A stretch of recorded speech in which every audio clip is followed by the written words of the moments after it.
பண்ணி முடிக்க போகிறோம். நீங்களெல்லாம் ஆண்டவர் ரொம்ப அழகாக ஆராதிக்கிறீங்க, உங்களுக்கு சொல்லித்தரவே தேவையில்லை. ஆனாலும் கூட ஒரு 3 காரியங்களை உங்களுக்கு நினைப்பூட்ட விரும்புகிறேன். சங்கீதம் 22ஆம் சங்கீதம் 23வது வசனத்தை நாம் வாசிப்போம்.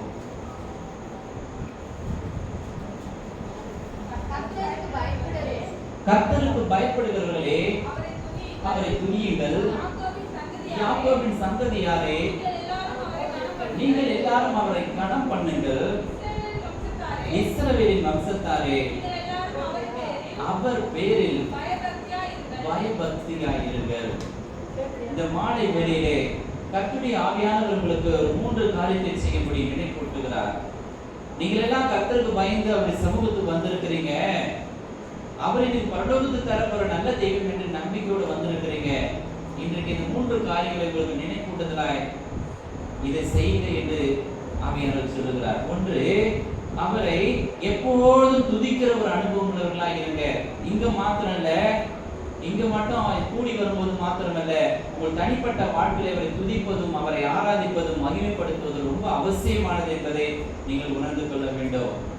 உங்கள் வீடுகளிலே நீங்கள் வாழ்கிற அந்த இடத்திலே கர்த்தர் உங்களோடு கூட வாசம் பண்ண வேண்டும் என்றால், அவர் துதிகளின் மத்தியிலே வாசம் பண்ணுகிற கர்த்தர். துதிக்கும் போது, அவரை பாடி மகிமைப்படுத்தும் போது, அவரை ஆராதிக்கும் போது அங்கே அவர் உலாவி உங்கள் மீது அன்பு கூர்ந்து உங்கள் விருப்பத்தை அவர் நிறைவேற்றி கொடுக்கிற கர்த்தர். ஆமென். சோ இன்னும் கடந்த நாட்களிலே எல்லோருக்கும் நான் சொல்றேன், என்னுடைய ஊழிய பாதையில சொல்ற ஒரு அன்பான ஆலோசனை தான் இது. இன்னைக்கு நிறைய குடும்பங்களிலே ஜெப அறை இல்லாத ஒரு தனித்த வீடுகளிலே நாம் வாசம் பண்ணுகிறோம். நீங்க வாசிச்சு பார்த்தீங்கன்னா, நீங்க யோசிச்சு பார்த்தீங்கன்னா, ஒரே ரூம் தான் இருக்கும். ஒரு மேசை கொடுத்து அதை உட்கார வச்சு அதுக்கு வேண்டிய ஒரு கணத்தை கொடுப்பாங்க, ஒரு ரெஸ்பெக்ட் பண்ணுவாங்க.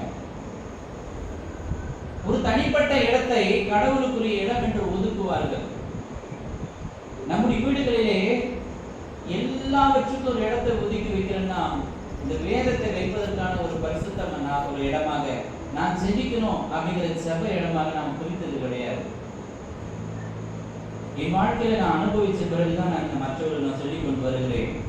நாம் வாழ்கிற வீடு, நாம் தங்குகிற அறை, நம்முடைய புழக்கம் நடந்து உடந்து நம்ம உலாவுகிற இடத்தை காட்டிலும் ஒரு 2 அடிக்கு 2 அடி, அட்லீஸ்ட் ஒரு 5க்கு 5 நான் ஒரு இடத்தையே வாடகை எடுத்து ஒதுக்கி அதில் ஜெபத்திற்கென்று நாம் போக போக போக அங்க ஜெபித்த எல்லா ஜெபத்தையும் கர்த்தர் கேட்டார் என்பது உண்மை. அவரை துதிக்க துதிக்க அவர் மீது அன்பு கூற உங்களுடைய ஆவி ஆத்மா சரீரத்திலே ஒரு புதிய பலத்தையும் சத்துவத்தையும் அவர் வைக்கிற தேவன். உங்களுக்குள்ள ஒரு மகா பெரிய சந்தோஷத்தை உங்களுக்கு கொடுக்கிற கர்த்தர். ஆகவே தான் சொல்லப்பட்டுள்ளது, அவருக்கு பயந்து அவர் சமூகத்துக்கு வந்து அவரை ஆராதிக்கிற நீங்கள் வெறுமனே இந்த ஆலயத்துல மாத்திரம் இந்த ஆராதனை துதியை செய்துவிட்டு உங்கள் வீடுகளிலே இஷ்டம் போல இல்லாதபடி ஒவ்வொரு நாள் துதிக்கிற பிள்ளைகளால் வாழ வேண்டுவது அவசியமானது. உங்க வீட்டுல கர்த்தர் உலாவணும் தானே, உங்க வீட்டுல ஒரு மாசம் பண்ணணும் தானே. அங்க ஆடல் பாடலும் உங்களுடைய டிவி சீரியலும் சினிமா காரியங்களுமான ஒரு என்டர்டைன்மெண்ட் பிளேஸா உங்க வீட வச்சுக்கிட்டாம, அது உங்களுக்கு பிரியமான இடமா மாத்திரம் வச்சுக்கிட்டாம, உங்களுக்கு வேண்டிய அலங்கார பொருட்களை மட்டும் அங்கங்க வச்சு அது ஒரு அழகு நிறைந்த ஒரு இடமாக இல்லாம அது ஒரு ஆராதிக்கிற இடமாக மாற்ற உங்களால் கூடுமானால் அங்கே கர்த்தர் வாசம் பண்ணுவார். ஒரு துதிக்கிற ஒரு மனுஷனோடு கூட, ஆராதிக்கிற ஒரு மனுஷனோடு கூட அவர் எப்படியெல்லாம் வாழ்ந்தார், எப்படியெல்லாம் ரட்சித்தார், எப்படியெல்லாம் விடுவித்தார், எப்படியெல்லாம் காப்பாற்றினார் என்பதை நாம் வாசிக்கிறோமே சங்கீத புத்தகங்களிலே. ஏறக்குறைய தாவீதின் சங்கீதம் முழுக்க அவரை துதியினாலும் மகிமையினாலும் நிறைத்து வைத்திருக்கிறார்.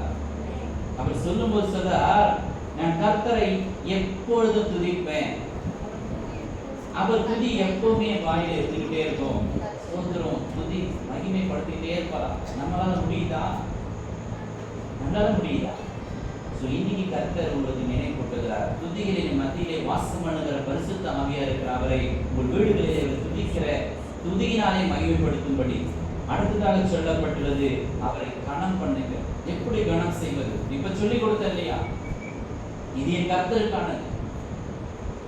வேத வசனம் சொல்றது, உங்களுடைய விளைச்சலின் முதல் பலனாலும் உங்களுக்கு அன்பு காணிக்கையினாலும் உங்கள் தசம பாகத்தினாலும் அவரை கனம் பண்ணுங்கன்னு சொல்லப்படுது. அதெல்லாம் நம்ம செய்வோம். ஒருவேளை செய்யாது இருப்பானால் நிச்சயமா அதை செய்ய பழகுங்க. அதை காட்டிலும் உங்கள் வீடுகளிலே கர்த்தருடைய வேதத்தை எடுத்து வைத்து அதை வாசித்து நேசித்து அதன் மீது அன்பு கூறுகிற ஒரு அனுபவத்தை நீங்க செய்யும் போது அதுதான் அவரை மதிக்கிறதுக்கான, அவரை கனப்படுத்துக்கான ஒரு அர்த்தமா இருக்கிறது. அவர் மீது அன்பு கூறுகிறவர்கள், அவருடைய கற்பனை கட்டளையை கைக்கொள்ளுகிறவர்கள், அவரை கனம் பண்ணுகிறவர்கள் சொல்ற, நானும் அவரை கனப்படுத்துகிறேன். கனம் பண்ணாதவர்களை சொல்றாரு, நான் கனை ஈனப்படுத்துவேன்.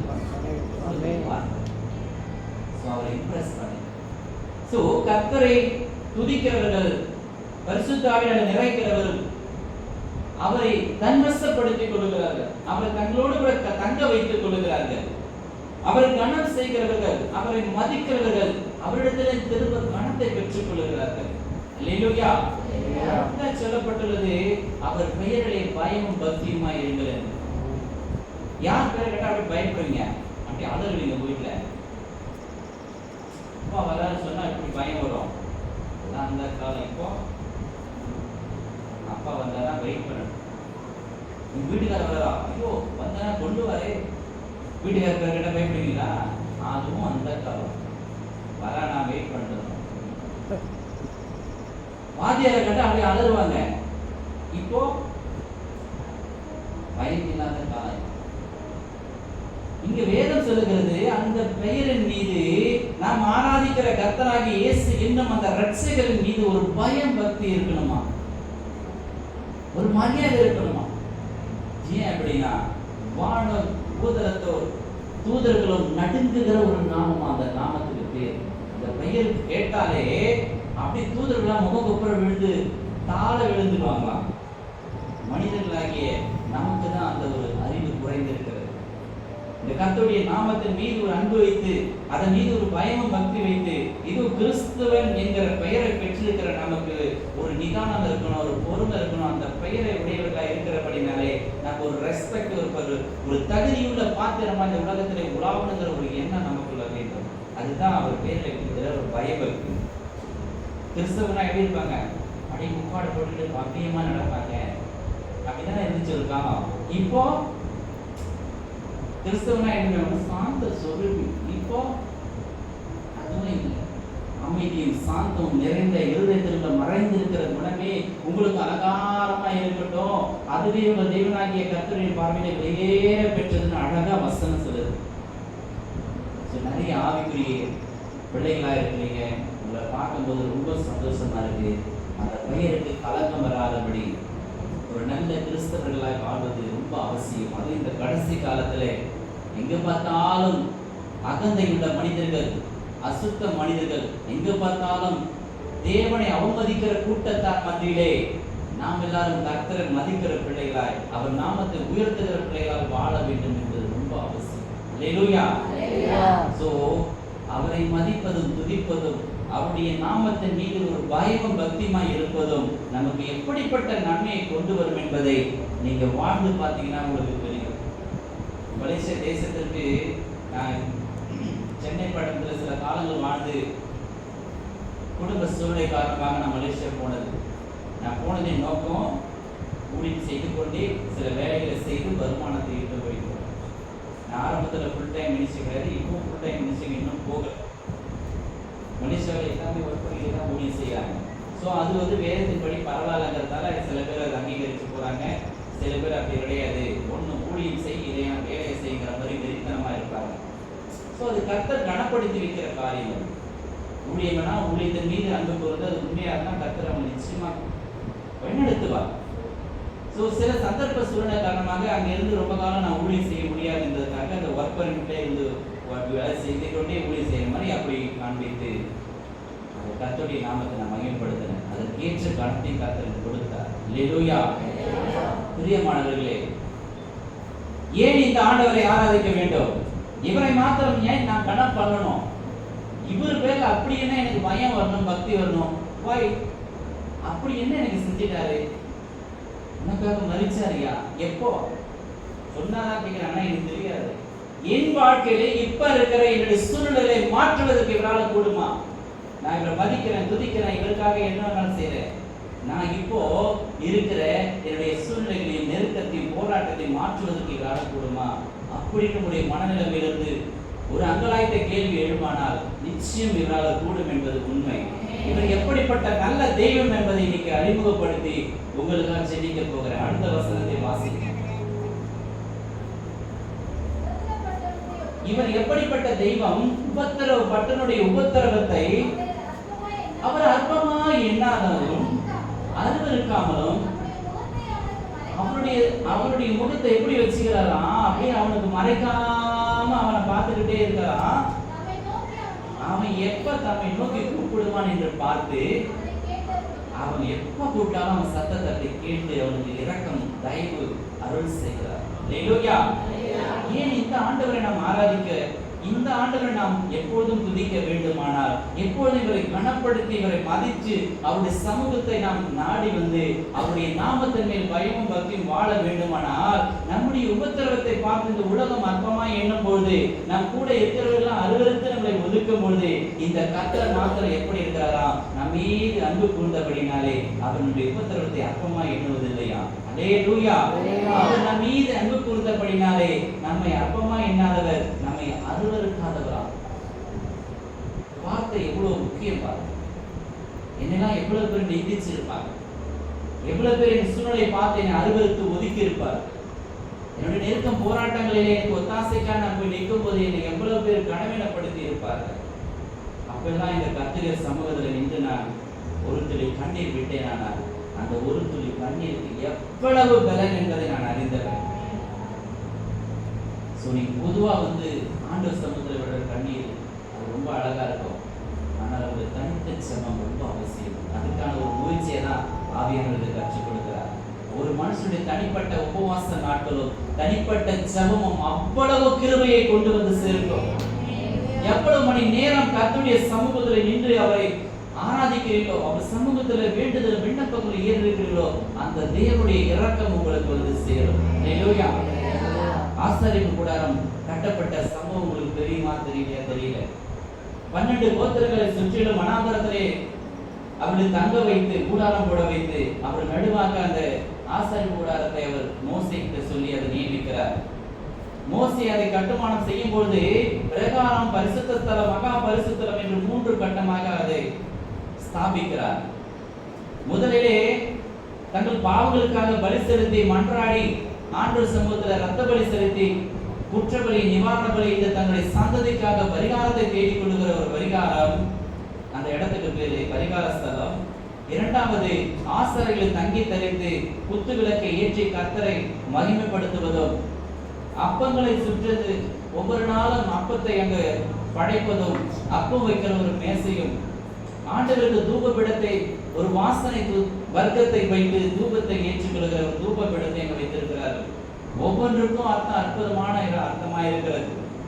நம்முடைய செப தூபமும் வேதத்தை நேசித்து வாசிக்கிற ஜீவ அப்பத்தை புசிக்கிறவர்களாகவும் எளிமை பிரகாசிக்கிற கர்த்தருக்காக ஒளி பிடித்த ஒரு நட்சத்திரங்களாக இந்த உலகத்துல வாழ வேண்டும் என்ற ஒரு அற்புதமான ஒரு அர்த்தம். அந்த மகா பரிசுத்த ஸ்தலத்திலே மோசே எழுதின 10 கட்டளைகள் அந்த வேதத்தை அங்க வைத்திருப்பாங்க. வானத்திலிருந்து இறங்கி வருகிற தேவன் அந்த பரிசுத்த மகா பரிசுத்தலத்தை இறங்குவார். அதை போலதான் நான் சொல்லுகிறேன், நீ எங்க நின்று ஆராதிக்கிறீர்களோ, எங்கே 1, 2, 3 பேர் இருந்தாலும் கூட அவர்கள் மத்தியிலே நான் உலாவ வேண்டும் சொன்ன தேவன் அல்லவா. உங்கள் வீடுகளிலே நீங்க எங்க ஜெப இடம் என்று ஜெபஸ்தலத்தை நியமித்து அங்க உட்கார்ந்து ஜெபிக்கும் போது அக்கம் பக்கம் வீட்டார்கள் மத்தியிலே இல்லாத ஒரு அற்புத மகிமை உங்கள் கூடாரத்தின் மீது இறங்கும். அதற்காகத்தான் சொல்லுகிறேன், கனப்படுத்தி நீங்க செய்து பாருங்கள்.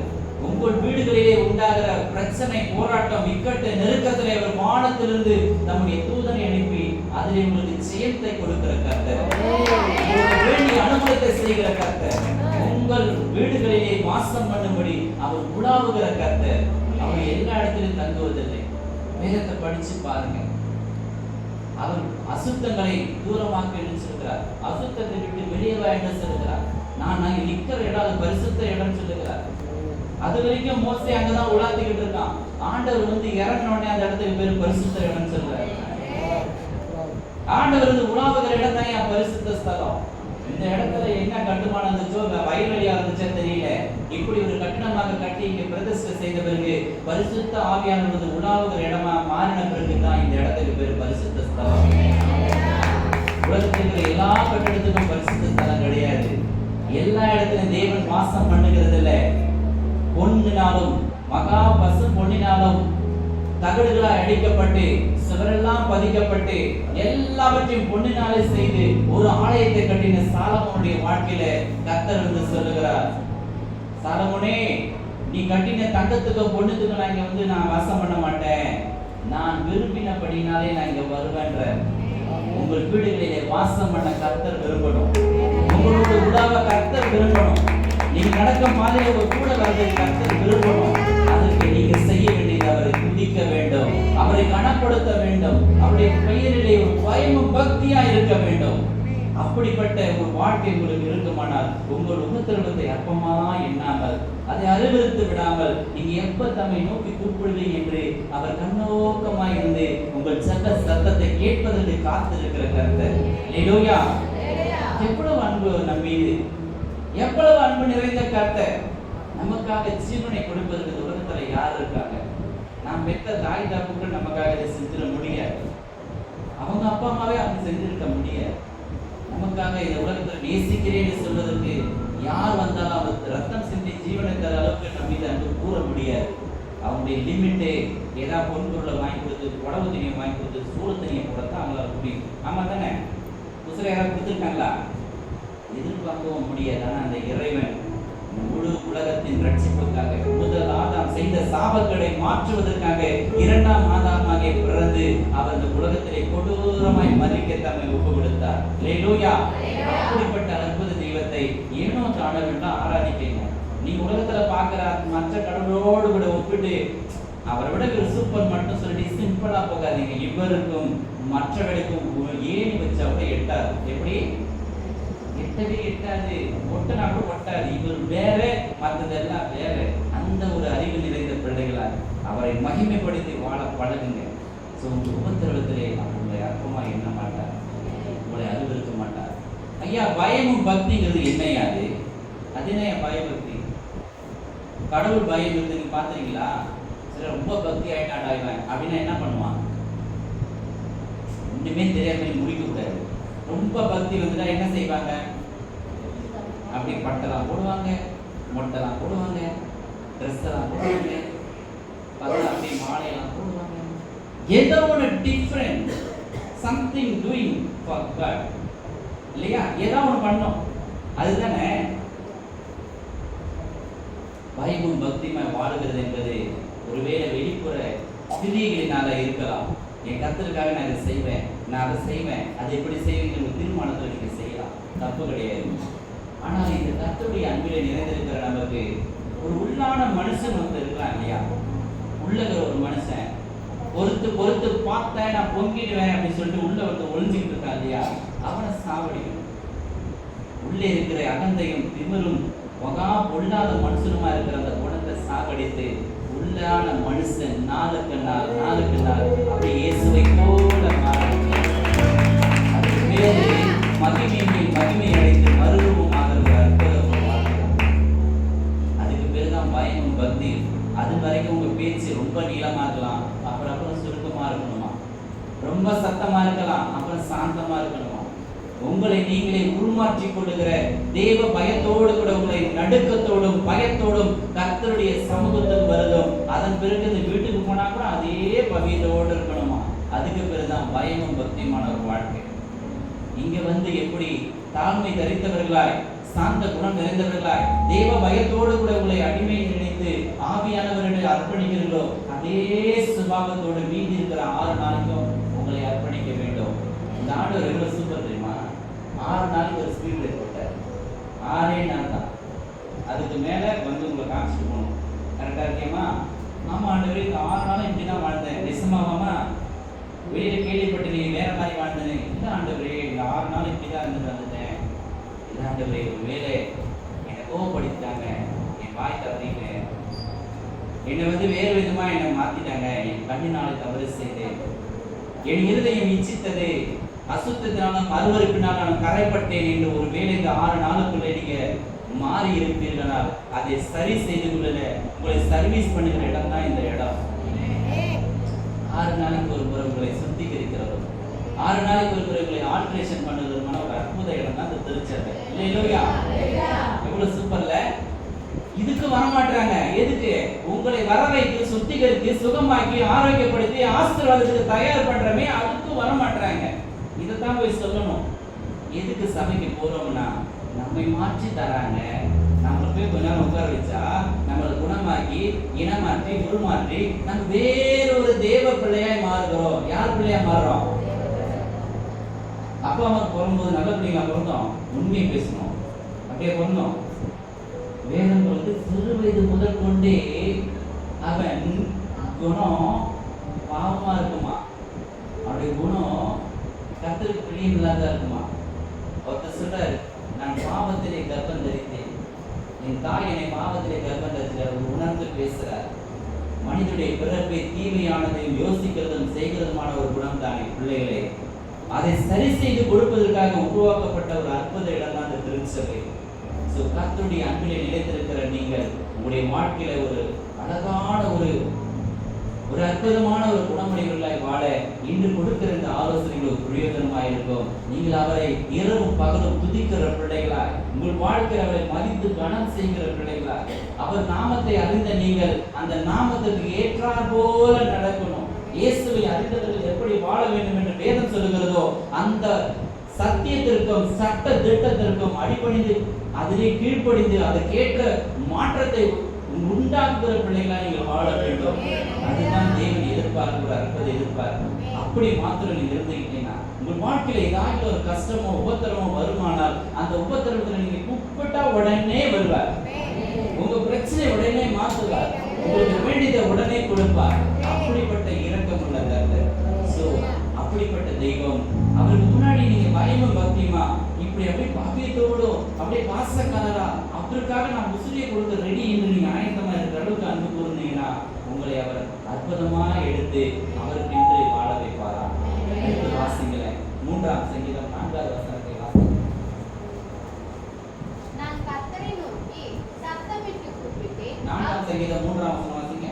பக்தியுள்ளவரே கர்த்தர் நமக்காக தெரிந்து கொண்டார் என்று அறியுங்கள். நமக்காக தெரிந்து கொண்டார் என்று அறியுங்கள். நான் கர்த்தரை நோக்கி கூப்பிடுகையில் அவர் கேட்பார். எப்படி முடிச்சார் பார்த்தீங்களா? பக்தி உள்ளவனை கர்த்தர் நமக்காக தெரிந்து கொள்கிறார் என்று அறிந்து கொள்ளுங்கள். நான் கர்த்தரை நோக்கி நான் கூப்பிட்டா அவர் கேட்பார். எவ்வளவு சூப்பர்ல அது. நீங்க கூப்பிட்டா உடனே கேட்பாரா? யாரும் சொல்லுங்க, நான் போன் பண்ணா உடனே எடுப்பாங்க அப்படின்னா என்ன அர்த்தம்? அதுக்கு எனக்கும் அவருக்கும் ஒரு நெருக்கம் இருக்கு, பழக்க வழக்கம் கரெக்டா இருக்கு, அவருக்கு எனக்கு எந்த பிரச்சனையும் கிடையாது அப்படின்னு தான் அர்த்தம். சார் நான் போன் பண்ணா உடனே எடுப்பாரு சார். அமெரிக்காவில் இருக்கிற ஒருத்தர், நிசமா சொல்றீங்க, உங்க மூஞ்சி பார்த்தா நம்பவே முடியல அப்படின்னு ஒருத்தர் சொல்றாரு. ஒருவேளை எனக்காக ஒருவர் மதித்து நான் கால் பண்ணா அந்த காலுக்கு அவர் மரியாதை கொடுக்குறாருன்னா அவரை மீது வைத்த ஒரு மரியாதை. ஆமா தானே? நீங்க ஜெபம் பண்ணினா கேட்பார்களா? நீ கர்த்தருடைய சத்தத்தை கேட்பாரா? உங்கள் விண்ணப்பங்களை ஏற்றுக்கொள்கிறாரா? உங்களுடைய ஜெபத்திற்கு பதில் உடனே கிடைக்குதா? உங்கள் இருதயத்தின் கை வச்சு யோசிச்சு பாருங்களேன். கொஞ்ச நேரம் யோசிங்க, ஜெபம் கேட்கப்படுதா? கேட்குதா இல்லையா? தெரியல. ஜெபம் பண்றது ஆனா நடக்குதான்னு நடக்கல, அப்படித்தானே? இன்றிலிருந்து உங்கள் வாழ்க்கையில நீங்க தெளிவா ஒரு விஷயத்தை கவனிங்க. என்ன தெரியுமா? நீ ஜெபம் கேட்கப்படுதா? இமை குறித்து கேட்டுக்கிட்டு இல்லாத பொருளாதான் கேட்டுக்கிட்டு அவசியம் இல்லாதான் கேட்டுக்கிட்டு அவர்கிட்ட வந்து பிரச்சனை வச்சுக்காதீங்க. அவர் எப்படிப்பட்டவர்னா, அவர் அந்த தெய்வம் எப்படிப்பட்டவர்னா உன் சூழ்நிலைக்கும் சந்தர்ப்பத்துக்கு ஏற்றா போல அவர் திரும்ப செய்கிறவர். உங்க வீட்டுல வந்து பைக்கு தான் நிறுத்த முடியும்னா பைக்கு கேளுங்க. கார் நிறுத்த முடியும்னா அந்த இவ்வளவு இடம் காலியாக கிடைக்க ஒரு கார் அவங்க உதவி செய்ய நியாயமா கேளுங்க. ஃப்ளைட்டு கேட்கறது எவ்வளவு அநியாயம். அதை நீங்க கூர்ந்து கவனித்துக் கொள்ளுங்க. உங்கள் வருமானத்தின் அளவு என்னவோ, உங்களுடைய வாழ்க்கை தரம் என்னவோ, அதற்குள்ளே வாழ்வதற்கு அவர் ஞானம் கொடுக்கிற கர்த்தர். ஒரு வீடை கட்டுவதற்கு முன்பதாக ஆகும் செலவை அவன் கணக்கிட கடவுள் என்று எழுதி வச்சிருக்கிறார். அதெல்லாம் பார்த்துக்கலாம். என் மாமா இருக்காரு, அவர் ஃபோன் பண்ணா உடனே அள்ளி கொடுப்பாரு அப்படிங்கிற அகந்தையில அழிஞ்சு போகக்கூடாது. ஏன்னா மாமா அன்னைக்கு வரைக்கும் நல்லா இருப்பான், நீ காசு கேட்டா மாறிடுவான். இதான ஃபேக்ட், இதுதானே தெய்வ ஞானம். அப்படிப்பட்ட ஒரு தெரிந்த புத்தியுள்ளவர்களாக இருந்து உங்கள் செபத்தை நீங்கள் செபிக்கிற நாள் தொடங்கி எது நாள் வரைக்கும் அந்த ஜெபம் கேட்கப்படாமல் இருக்கோ அது நாள் வரைக்கும் பொறுமையாய் காத்திருந்ததை பெற்றுக் கொள்கிற ஒரு பிள்ளைகளாக இருக்க வேண்டும். அதுதான் சங்கீதக்காரன் சொல்லுகிறான், நான் கர்த்தருக்காக பொறுமையா இருந்தேன், என் விண்ணப்பத்தின் சத்தத்தை அவர் கேட்டார், எனக்கு பதில் கொடுத்தார். இதுதான் ஒரு ரியாலிட்டி லைஃப். கர்த்தருக்காக வாழ்கிறவர்கள், கர்த்தரோடு கூட வாசம் பண்ண விரும்புகிறவர்கள், அவரை மதித்து கனப்படுத்தி அவரை நாமத்தின் மீது ஒரு பயமும் பக்தியுமா இருப்பீர்களால் கர்த்தருடைய நாமத்தை அறிந்தவர்களுக்கு உயர்ந்த அடைக்கலம் கிடைக்குமா? அந்த நாமத்தின் மீது அன்பு விசுவாசம் உள்ளவர்களுக்கு எவ்வளவு ஆசீர்வாதம் இருக்கோ அத்தனையும் பெற்றுக் கொள்ளலாமா? இங்க என்ன சொல்றாரு, எப்பா பயபக்தியா இருந்தீங்கன்னா உங்களை தெரிந்து கொள்ளுவார். எதற்கென்று தெரிந்து கொள்வது என்பது பல விதமா இருக்கு. ஊழியத்திற்கு தெரிந்து கொள்ளுகிறார், உன்னதமான பணிக்கு தெரிந்து கொள்ளுகிறார். இன்னொன்னு சொல்றாரு, பரலோகத்துல இவன் தான் இருக்கணும் அவர் முடிவு பண்ணி வச்சிருக்கிறார், இப்படிப்பட்டவன் தான் என்று முடிவு பண்ணி வச்சிருக்கிறார். இப்படிப்பட்டவர்கள் கர்த்தருடைய சன்னிதானத்திலே வருவதற்கு இல்ல முடியாதுன்னு வெளிப்படுத்தி வச்சிருக்கார். எப்படிப்பட்டவங்க போய் வீட்டுல படிங்க, 20-22 வெளிப்படுத்தி வச்சிருக்க வீட்டுல அந்த சாப்டர் ஃபுல்லா படிச்சீங்கன்னா பயப்படுகிறவங்க, அபிசுவாசிங்க, அருவருப்பானதை செய்யறவங்க, இப்படி ஒரு லிஸ்ட் இருக்கு. அந்த லிஸ்ட்ல இருந்து விலகி அவருக்கு பிரியமான பிள்ளைகளாய் வாழ்ந்திருக்கிறீர்களால் அந்த பரலோகத்திலே உங்களுக்கு ஒரு இடத்தை அவர் கொடுக்கிறார். ஒரு ஸ்தலம் உங்களுக்காக ஆயத்தப்படுகிறார். அந்த இடத்துக்கு உங்களையும் அவர் சேர்த்துக் கொடுக்கிறார். அற்புத தெய்வம். இங்கெல்லாம் வரலாம் அப்படின்னு செலக்ஷன் பண்ணா எப்படி இருக்கும்? ஒரு 4 மணி நேரம் ஓட்டங்க இந்த மலேசியா, எவ்வளவு விசாரணை தெரியுமா, எவ்வளவு கட்டுப்பாடு தெரியுமா, அதுக்கு எவ்வளவு ஆயத்தப்பட வேண்டிய காரியங்கள் இருக்கு தெரியுமா? ஒண்ணுமே இல்லை. இவரை ரீசர்ச் பண்றதுக்கு நான் பட்டப்படுறது தெரியுமா? அவங்க ஒரு ஆப் ரெடி பண்ணி அதுக்குள்ள இவருடைய டீட்டெயில்ஸ் நான் கொடுத்து ரெஃபரன்ஸ் நம்பர் கொடுத்து இவங்க அனுப்புற அந்த 500 ரூபாயோட அந்த ரெசிப்டை ஆட் பண்றதுக்கு உசுறு போச்சு எனக்கு.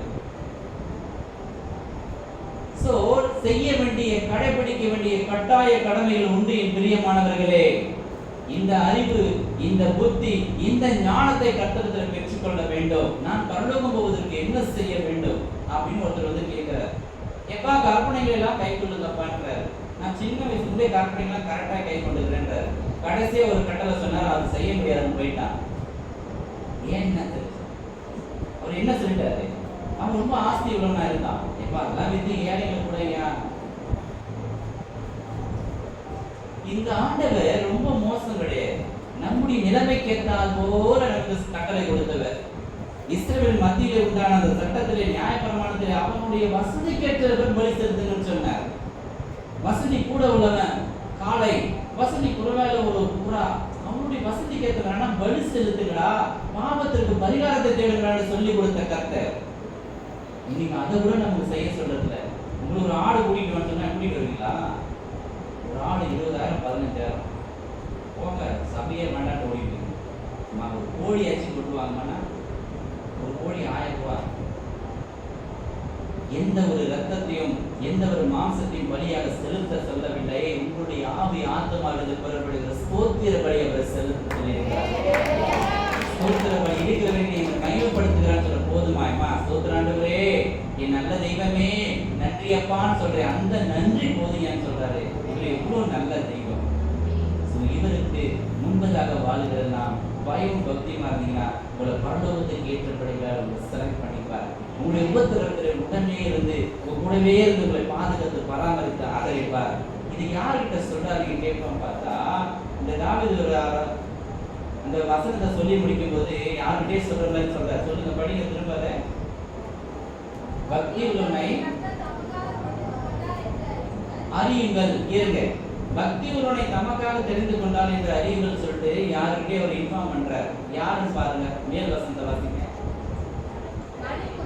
மனுபுத்திரரே, எதுவரைக்கும் என் மகிமை அவமானப்படுத்துவீர்கள், வீணானதை விரும்பி பொய்யை நாடுவீர்கள். இங்க ஒரு 2 கூட்டத்தை அங்க கவனிக்கும்படி செய்கிறார். இந்த 2 கூட்டம் யாரு? இவங்க வீணானதை விரும்பிட்டே போவாங்க. அவங்களுக்கும் அதுக்கு சம்பந்தமே இருக்காது, அதையெல்லாம் விரும்புவாங்க.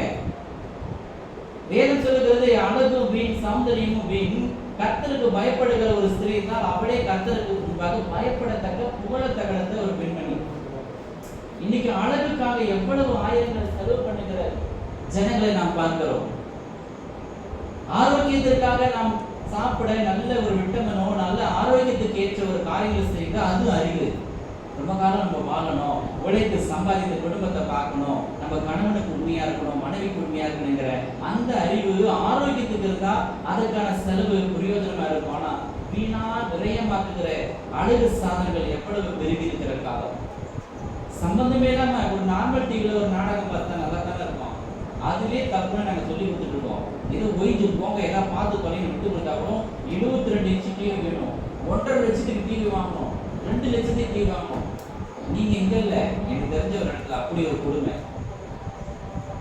அழிவுக்கும் அசுத்தத்திற்கும் அந்தகார பிசாசுக்கும் ஏற்ற ஒரு காரியங்களை செய்கிறது தான் வீணானதை விரும்புகிற ஒரு கூட்டத்தை சொல்லுகிறார். 2வது பொய்யை நாடுகிற கூட்டமா. சார் எது மெய் தெய்வனே தெரியாம நாடி போறது, எது மெய்யான வழி என்பது நாடி போகிறது. பொய்யானதை நாடி தங்கள் வாழ்க்கையை கிருபையை போக்கடிக்கிற ஒரு ஜனங்கள் என்று வேதம் சொல்லுகிறது. இந்த 2 கூட்டத்துல நாம் யாரா இருக்கிறோம்? வீணானது விரும்புகிறோமா, பொய் பித்தலாட்டமான காரியங்களை நாம் நாடி போகிறோமா என்று உங்களை நீங்கள் ஆராய்ந்து கொள்ள வேண்டும். அப்படி நீங்க செஞ்சிட்டீங்கன்னா நீங்க சொல்றாரு, நீங்க வீணானதை விரும்பும் போது தேவனாகிய கர்த்தருடைய நாமத்தை நீங்க அவமானப்படுத்துறீங்களா? நீங்க பொய் பித்தலாட்டத்தை விரும்பி நாடி ஓடும் போது கர்த்தருடைய நாமத்தை நீங்க அவமானப்படுத்துகிறதா சொல்லப்பட்டது. அவருடைய மகிமை பிரஸ்தாபத்தை நீங்கள் அவமதிக்கிறதாக அர்த்தமாய் சொல்லப்பட்டுள்ளது. அப்படி செய்யாமல் அவருக்கு பயந்து அவருக்கு முன்பதாக நீங்க துதியுள்ள பிள்ளைகளாய், ஸ்தோத்திரித்து மகிமைப்படுத்துகிற பிள்ளைகளாய், அவரை ஆராதிக்கிற பிள்ளைகளாய் இருந்து அவருக்கென்று ஒரு வீட்டிலே ஒரு கணத்தையும் ஒரு மரியாதையும் கொடுக்கிற ஒரு பிள்ளைகளாய் வாழ்ந்தீர்களானால் நிச்சயம் உங்கள் உபத்திரவ நேரங்களிலே ஒரு பாடு பயணத்தில் அவர் பக்கத்துணையாக இருப்பார், உங்களை ஆசீர்வதிப்பார். உங்களுக்கு வேண்டிய சகல நன்மைகள் அவர் செய்கிற அன்புள்ள கர்த்தர். அவர் மீது அன்பு கூறுவதற்கு அவர் ஏற்படுத்தி வைத்திருக்கிற அந்த ஆசீர்வாதத்தை அளவிட முடியாது என்று வேதம் சொல்லுகிறது. இந்த பூமியில ஒருத்தர் நமக்காக ஒரு கிஃப்ட் வச்சிருக்கேன்னு சொன்னா என்னத்தை கொடுத்துட முடியும்? என்னத்தை அப்படி நம்ம செஞ்சிட முடியும்? சாகாத வரத்தை கொடுத்துருவாங்களா? முடியுமா? எவனாலையும் இருக்காங்களா? யாராச்சும்? யாருமே இல்ல, யாருமே இல்ல சாக வரம் கொடுக்குறவங்க. சாகாத வரம் தான் அந்த நித்திய ஜீவ வாழ்வு. அதுதான் உங்களுக்கு பரிசா கொடுக்கிறாரா? எப்படி வாழ்ந்தா? துதியோடும் ஸ்தோத்திரத்தோடும் வீடுகளிலே மகிமைப்படுத்தி வாழ்ந்து வருகிறார்.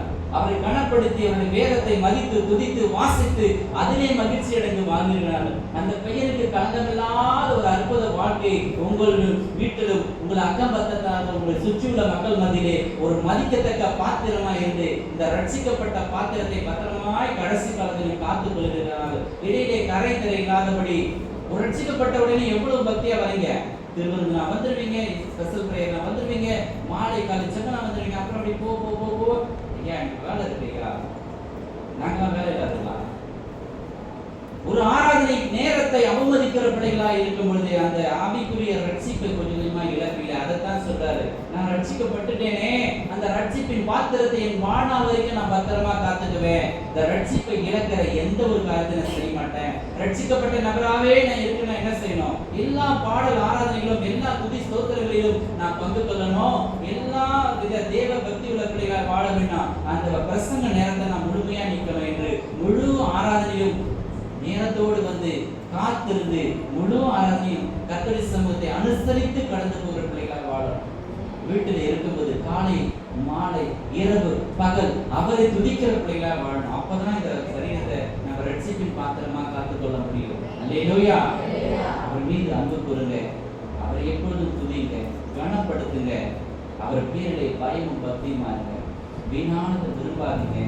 பொய் பித்தலாட்டம் நிறைந்த இந்த உலகத்திலே அவருக்கு முன்பதாக ஒரு உத்தம பிள்ளைகளாக உண்மை உள்ள பிள்ளைகளாக வாழுங்க. அவர் நிச்சயம் உங்களை பரலோகத்துக்கு கொண்டு போவார். சாகாத வரத்தை கொடுத்து நித்திய காலமாய் வாழ வைப்பார். கண்களை மூடுவோமா?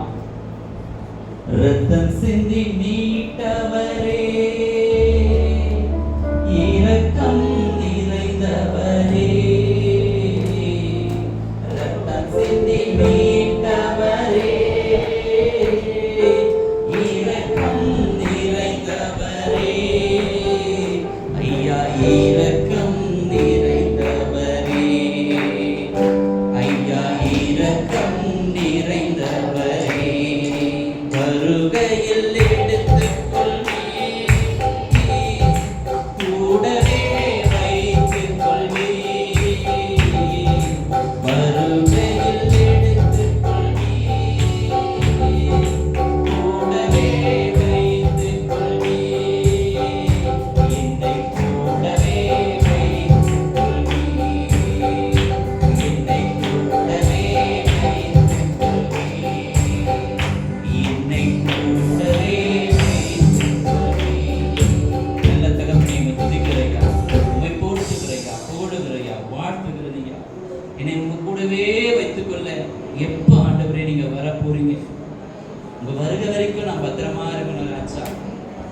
யாருக்காகவும் நான் என் ரட்சிப்பை இழந்துடக்கூடாது ஆண்டவரே.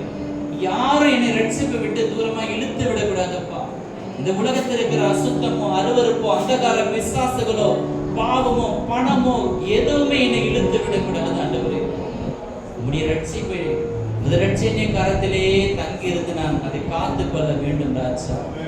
இதை அப்படி செய்ய போறதுக்காக நன்றி அப்பா. இந்த வேலையில திருச்சபை பிள்ளைகளை ஆசீர்வதிக்கும்படி உம்முடைய சன்னிதானத்திற்கு வந்த ஒவ்வொருவரையும் கிருபைகளை மூடிக்கொள்ளும்.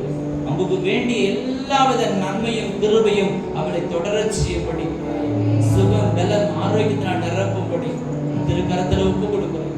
ஊழியக்காரை அவரை சுற்றியுள்ள எல்லா ஜன மக்களையும் கரத்தில் ஒப்பு கொடுக்கிறோம். வந்த எங்களோடு இந்த கிருபை காத்து நடத்தி வந்ததுக்காய் ஸ்தோத்திரம். போகும்போதும் கிருபைகளை பாதுகாக்க போற மகா தயவுக்காய் ஸ்தோத்திரம். எல்லா கணத்துக்கும் துதி ஸ்தோத்திரக்கும் பாத்திரமாயிருக்கிற இயேசுவின்